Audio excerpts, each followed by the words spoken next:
nesse casarão ele nasceu. Inclusive a mãe dele é a irmã da mãe do Rodrigues Alves. Por isso eles são parentes, entendeu?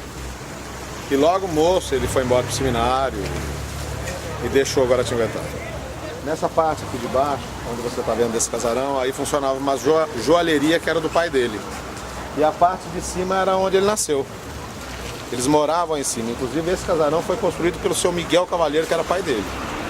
O Monsenhor Luiz ele é de Guaratinguetá. Ele veio para cá jovem, padre jovem ainda. A paróquia de Santana estava se organizando ainda quando ele veio aqui. E quando ele chegou já começou a mudar um pouco ou muito o perfil de Santana. A mamãe contava que a minha avó fez de tudo para ele não ir para o seminário, porque ele foi muito criança para o seminário. Eles perderam o pai muito cedo. E a mãe tinha 2 anos quando meu avô morreu. Ele era rígido, enérgico, mas todo mundo gostava dele. Falava e o pessoal respeitava ele como uma grande autoridade aqui de São José. Ele sabia diferenciar o rico e o pobre, mas nunca menosprezar um rico com um pobre. Ele tem personalidade muito forte. Não, sim, vai fazer. E para ele dar uma bronca, dar no meio de todo mundo. É personalidade muito forte. O tio Padre sempre foi uma pessoa muito enérgica, muito assim, muito correta. Então a gente tinha muito medo de ficar perto dele. Então eu me lembro muito quando todas as refeições a gente nunca começava sem ele na mesa. Então ele sempre era o primeiro a se servir, a gente esperava, a família toda em redor. O jeito dele era bravo, né? Mas tinha muitas coisas úteis que fazia. A gente não pode olhar os negativos, tem que olhar muitas coisas positivas. Coisa bonita que ele me ensinou. Ele dizia que tinha que rezar muito texto e acreditar muito em Nossa Senhora. Ele era uma pessoa muito alegre. O que eu me lembro bem dele, quando viajava ele usava terno. Aqui era só batina. Vou mexer na praça, primeiro tinha que falar com o monsenhor se ele autorizava ou não mexer na praça. Não é que nem já chega, quebra, arruma não. Aquele tempo eu vinha, conversava com ele. Ele tinha um laço muito grande de Salário de Paraíba com o Dr. Clemente, muito grande na Ródia com o Dr. Latré. Ele tinha muita amizade com o Dr. Latré, que é o gerente da Ródia, e era francês. Nossa, eu não saía do escritório dele, sempre encontrando, sempre junto. Quando eu ia para São Paulo, o Dr. Latré que mandava eu levar ele lá e ficar o dia inteiro à disposição dele em São Paulo, fazendo compras, o que eu queria em São Paulo, pedido do Dr. Latré. Um fato interessante, quando o Monsenhor foi a Roma, que ele foi como assessor do Dom Francisco Borja do Amaral, que era o bispo de Taubaté, ele diz que quando se ajoelhou diante do Papa, ficou tão emocionado que ele falou para ele que se não fosse abusar, não fosse faltar com o respeito a ele, que ele gostaria de receber dele 1/3. Aí o Papa Pio XII enfiou a mão no bolso, tirou o terço pessoal dele e disse: pois aqui está o meu terço para você rezar. E ele trouxe esse terço e esse foi o terço que acompanhou até ele morrer. E não é à toa que o hospital que ele construiu aqui em Santana deu o nome de Pio XII em homenagem à pessoa que deu esse terço tão precioso para ele. Então foi até um processo natural para ele ser escolhido como Monsenhor Luiz, ou seja, camareiro secreto do padre. É um título que o Vaticano deu para ele na década de 60, em reconhecimento para o trabalho que ele vinha desenvolvendo para a Igreja Católica. Ele acabou adotando São José dos Campos e São José, em homenagem a ele, deu o título de cidadão ao Monsenhor Luiz. A Santana, até hoje, né, é uma paróquia tradicionalista. Muitos ainda vivem em função do Monsenhor. No tempo do Monsenhor fazia aquilo, no tempo do Monsenhor tem isso, agora não tem mais. A missa era importante, era celebrada de costa, que ele ficava à frente, em vez de ficar para o pessoal, ficava para o lado por frente, por detrás, ficava por detrás a gente dele. Hoje eles fazem procissão mais tipo de mutirão, né? Vai o andor, todo mundo atrás, um carro de som, todo mundo nem andou. Carro de som, no tempo dele não, era a Cruzada Eucarística, a Jus, depois as Filhas de Maria, as associações religiosas e as mulheres que não pertenciam às associações religiosas, tudo em fila, 4 filas. E quando ele chegava nas esquinas, ele parava e esperava, ficava vendo o povo. Ele não acompanhava num lugar só. Ele acompanhava junto com todo o povo. Todos tinham a oportunidade de passar, de caminhar um pouco com ele. Então chegava nas esquinas, ele gritava, alto mesmo assim, vamos caminhando, vamos caminhando, vamos caminhando, não cortem a fila, não parem, caminhem, caminhem. A gente tem saudade daquela ordem, daquela fila, onde se rezava, conversava-se menos.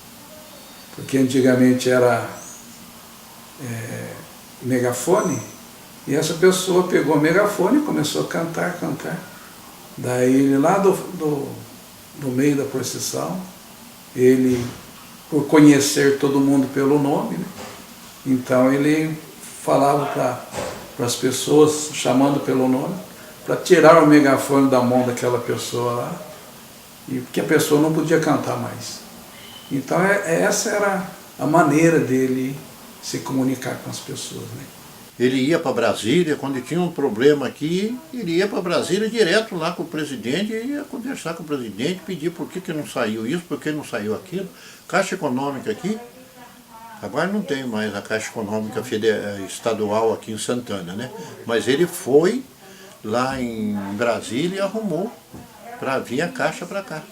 Se hoje o bairro de Santana tem um Senai, tem um Hospital Pio XII, tem uma creche, Maria Isabel, foi graças ao esforço, à dedicação e à amizade que ele tinha com os políticos da época. Enfiava a batina no bolso assim, ficava só com a calça, né? Tinha a calça por baixo, e ele andava aí carregando, ele carregava, eu vi, eu dou testemunho que eu vi isso, ele carregando carrinho de areia, de saco de cimento, de massa para sentar tijolo aí no Pio XII. Senhor Luiz, eu fui trabalhar no Hospital Pio XII em 1972. Fiquei lá até 75 trabalhando na pediatria. Aquela parte dos idosos lá do Hospital Pio XII, ele que construiu e depois entregou para a nossa congregação. Então a gente vê o zelo que ele tinha pelos idosos, pelos doentes, por todos. Então ele deixou essa marca muito grande de caridade, de pensar nos outros. O Hospital Pio XII, o Monsenhor começou com a creche, né? Ele fez uma creche, depois virou uma maternidade, e ele fez uma parceria com as irmãs, o Instituto das Pequenas Missionárias, com a Madre Teresa, e doou o hospital para as irmãs, né? Que hoje se transformou nesse hospital de tecnologia, de alta tecnologia, que faz cirurgias cardíacas, neurocirurgia, UTIs cardiológicas, cateterismo, um hospital de primeira linha, um hospital que faz procedimentos complexos, né? Um hospital que engrandece assim a São José dos Campos e que foi iniciado pelo Monsenhor Luiz.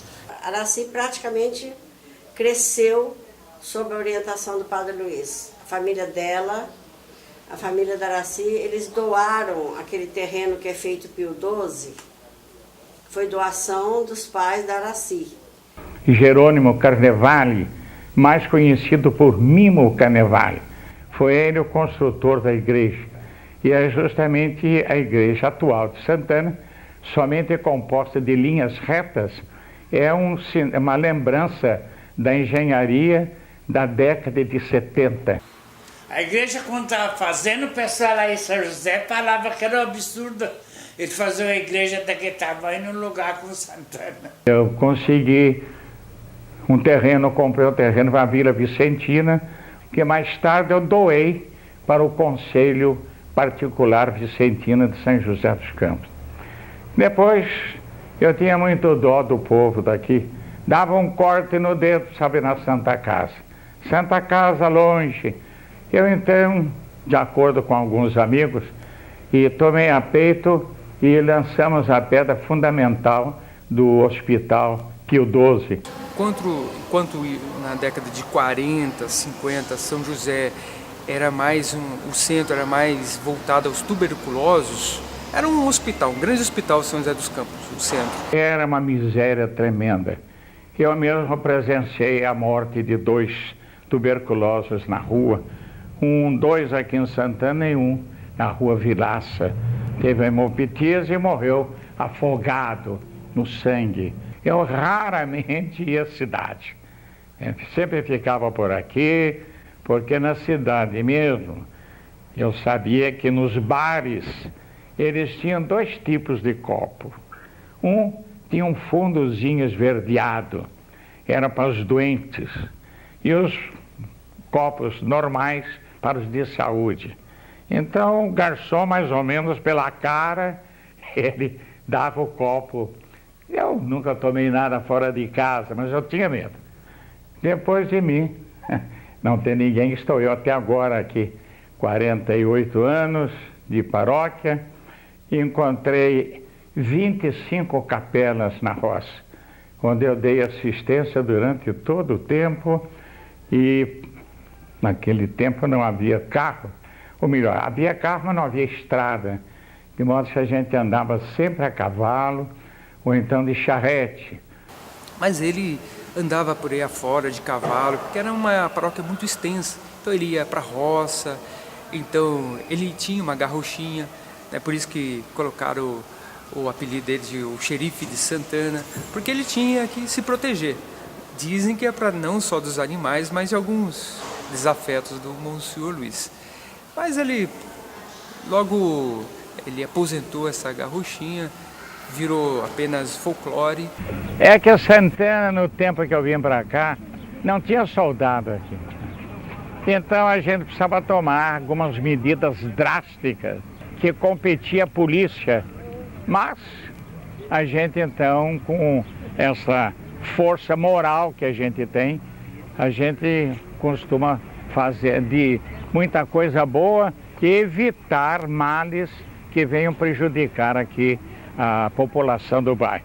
Ele era caracterizado o xerife de Santana, porque ele chamava atenção, ele saía à noite quando a molecada estava fazendo baderna, estava fazendo algazarra na praça, ele chamava, ele conversava e sempre com a energia, uma energia afetiva.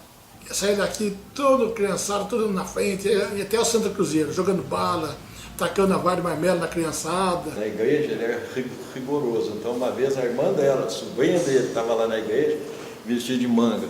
Ele foi, não falou, aquela moça lá que está lá com o vestido tal, faça favor de sair da igreja que não está entrando, era a sobrinha dele. Nisso chegou uma senhora que era madrinha, chegou atrasada, e ela entrou pela porta da sacristia, onde que ele estava. E ele viu que ela estava com o vestido, com as costas tudo de fora aqui. Ele tirou um paletó lá dos ministros da Eucaristia e botou nas costas da mulher, para tampar as coisas que estavam com as costas de fora. Nossa. E eu não sabia onde enfiava a cara, eu morria de vergonha. Nossa. Também teve o caso do sino, quando o Monsenhor Luiz, né, porque lá tinha 2 sinos, o Monsenhor Luiz, porque estava a paróquia crescendo, ele quis um sino para uma outra capela que estava surgindo. Só que a comunidade, também insuflada pelos antigos proprietários desse terreno, onde estava a capela, protestaram contra o Monsenhor Luiz, não queria deixar o Monsenhor Luiz tirar um dos sinos. Aí o Monsenhor Luiz o que fez? Fechou a capela. Tinha uma capelinha aqui, nessa rua aqui, ele tirou o sino, fechar a capela. Ele era desse jeito. Certa vez um prefeito veio comungar aqui e ele tinha acabado de se separar da esposa. Para o Monsenhor isso era um absurdo. Quando esse político chegou para receber a hóstia, o Monsenhor Luiz simplesmente deu um tapinha na costa dele e chamou o próximo e não deu a Eucaristia para esse político. Em 1976, me convidaram para ser candidata a vereador. Aí eu falei, não quero de jeito nenhum. Cheguei na cozinha e falei, bem, você acredita que o PDS me ligou querendo que eu seja candidata a vereador? Mas de jeito nenhum, só se o Monsenhor ligasse para mim. Eu acabei de falar, o telefone tocou. Era o Monsenhor. Mas não foi 2 minutos. Desde você vai ter que ser candidato a vereador. Falei, que? De jeito nenhum, Monsenhor. Vai. Você é um soldado e você foi coisa para lutar. E você vai ter que lutar. Você vai sair pelo PDS para ajudar a gente. Aí eu saí, graças ao Monsenhor Luiz. Eu não tinha saído, não. E tinha os terrenos também nesse bairro do Boquirim, que era da Cúria. E haviam pessoas morando lá. E aí o que aconteceu? Um vereador incitou os moradores a protestar contra o Monsenhor Luiz, porque o Monsenhor Luiz queria vender esses imóveis para essas pessoas que estavam morando nesses terrenos. Só que é o que aconteceu, o Monsenhor Luiz falou que ele não ia ser mais eleito vereador, dito e feito. Na eleição seguinte, esse vereador acabou sendo derrotado nas eleições. Ele fumou 30 anos, né? Durante 30 anos ele fumou, depois ele parou, mas quando ele parou ele já estava doente. E ele, de vez em quando ele ficava internado no Pio XII, aí revezava eu e a irmã Paulina, Araci com a Zilda, irmã dele, e o Zico sempre ali presente. Foi uma época difícil, assim, de sofrimento para ele e para a gente, que a gente gostava muito dele. Ele estava com uma efizema muito avançada e até para amarrar o sapato ele tinha falta de ar. E estava sofrendo muito, ele não reclamava, fazia inalação o dia inteiro. Um dos últimos fins de semana que nós tivemos lá, o Pedro Paulo ainda falou, padre, vou levar o senhor de carro na igreja. Ele aceitou até. Ele aceitou. Mas aí foi ele falou assim, ó, pior. Porque para ele pior. entrar e sair do carro, ele cansava mais se ele fosse a menina andando devagarzinho. Era o José de Campos, assim, as pessoas que iam na casa da noite jantar com ele, assim, tomar uma sopa, porque já estava tremendo muito, mas mesmo com toda a doença dele, ele nunca deixou de celebrar a missa. Cheguei lá e estava dando os últimos suspiros. 1h da manhã o sino fúnebre batendo. Muita gente não dormiu aquela noite. Mas tudo passa, né, Danilo? A vida é assim. Inclusive teve uma reforma da porta lateral, dos degraus da porta, que ele encomendou as pedras e ainda falou para a moça que ia ter uma grande festa, que ele precisava aprontar a entrada da igreja. E foi pro velório dele. O último desejo dele foi ser sepultado aqui dentro, da Matriz de Santana, porque foi ele que construiu. Ele foi sepultado aqui no altar. Só que, o que aconteceu? Como ele era muito querido aqui, virou uma romaria. Ao invés de ir para o Santíssimo, o povo estava indo no túmulo do Monsenhor Luiz. Então, o bispo, na ocasião, decidiu remover o Monsenhor Luiz aqui do altar e trasladar ele para o início aqui da igreja, aqui no saguão de entrada. Para mim foi um gesto até simbólico, que o ideal seria ficar na entrada mesmo, como um guardião, como um protetor, não só da igreja de Santana, mas como da igreja católica. E tinha uma empregada na casa, a Inha Maria, que foi para a casa do tio padre, mocinha, com uma filha, era viúva. Ela era filha de índio e morou com ele a vida inteira. Pra você ter uma ideia, tinha dia que a gente batia lá na porta, ela abria a janelinha e falava assim, padre não tá aqui. E fechava a porta e não deixava a gente entrar. A Inha Maria era uma pessoa muito fechada. A gente falava que a Inha Maria era um cão de guarda. Porque a Inha Maria era presente ali naquela casa o tempo inteiro. Se ele estivesse descansando, ela não deixava ninguém chegar. Ela tomava conta dele, mas cuidava mesmo. Mas a Inha Maria ficou até o fim. Ajudou a gente a desocupar a casa e até no dia que ela foi embora foi muito triste, eu lembro disso. Ela foi dando tchau, uma casa que ela viveu mais de 50 anos.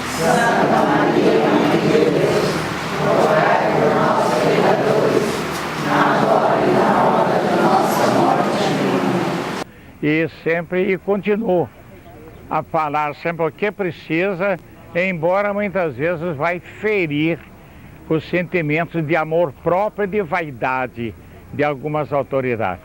Então me deram o nome de xerife, eu me honro muito. Só não me deram uma estrela de ouro para me colocar na batina. Sempre fui muito bem tratado por todos, sempre houve muito respeito pela minha pessoa. Então agradeço muito e peço a Nosso Senhor todos os dias, e eu não esqueço de rezar pelo povo de Santana e pelo povo também de São José dos Campos, a quem eu fico muito grato, e peço a Deus Nosso Senhor e a nossa padroeira Santana que abençoe essa cidade tão boa, que tanta saúde restituiu aos doentes e que hoje é uma bandeira de progresso, de alegria para o Brasil.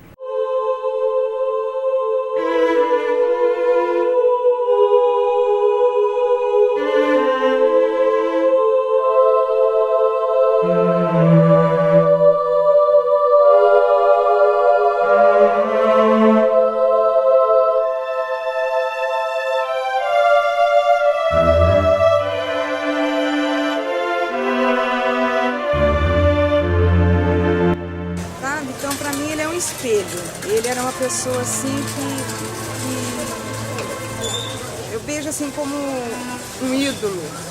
Tá? Para mim, eu vejo o tio Padre como uma pessoa que não morreu. Não morreu. Para mim, ele está sempre presente. Inclusive, eu acho que é uma